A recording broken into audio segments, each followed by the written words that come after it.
ni jirani yenu ama si jirani yenu? Na sababu ya kuondoa ule wa mbeleni ni kwa sababu kila asubuhi akiamka ni ukabila. Saa 7 ikifika ni mambo ya shares. Jioni ikifika ni chuki. Akiona Mborana anamwambia kura yenu ni kidogo, nyinyi hamna shares katika nchi ya Kenya, hamwezi kupewa nafasi ya kazi katika serikali ya Kenya.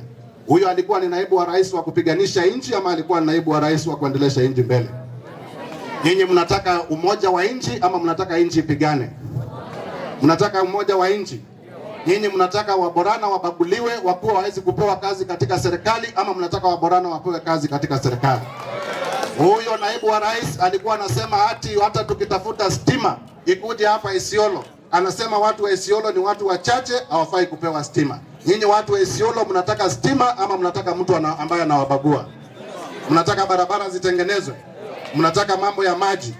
Ndio tumekuja kuwatangazia, tuwakumbushe kwamba serikali ya Mheshimiwa William Ruto ndiyo serikali ya kipekee ambayo rais ameamua hakuna Mkenya yeyote, awe mfupi, awe mrefu, awe mpana, awe mwembamba, awe amezaliwa katika sehemu gani ya nchi, ambaye ataachwa nyuma katika maendeleo ya serikali.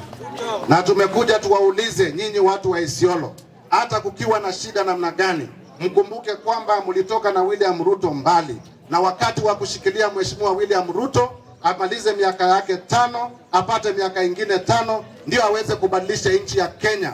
Tutoke mahali tuko, tuondoe umaskini, tulete maendeleo katika vijiji zote za Kenya, ndio tuweze kujivunia uhuru wetu kama wale wa Kenya wengine sehemu zingine za Kenya.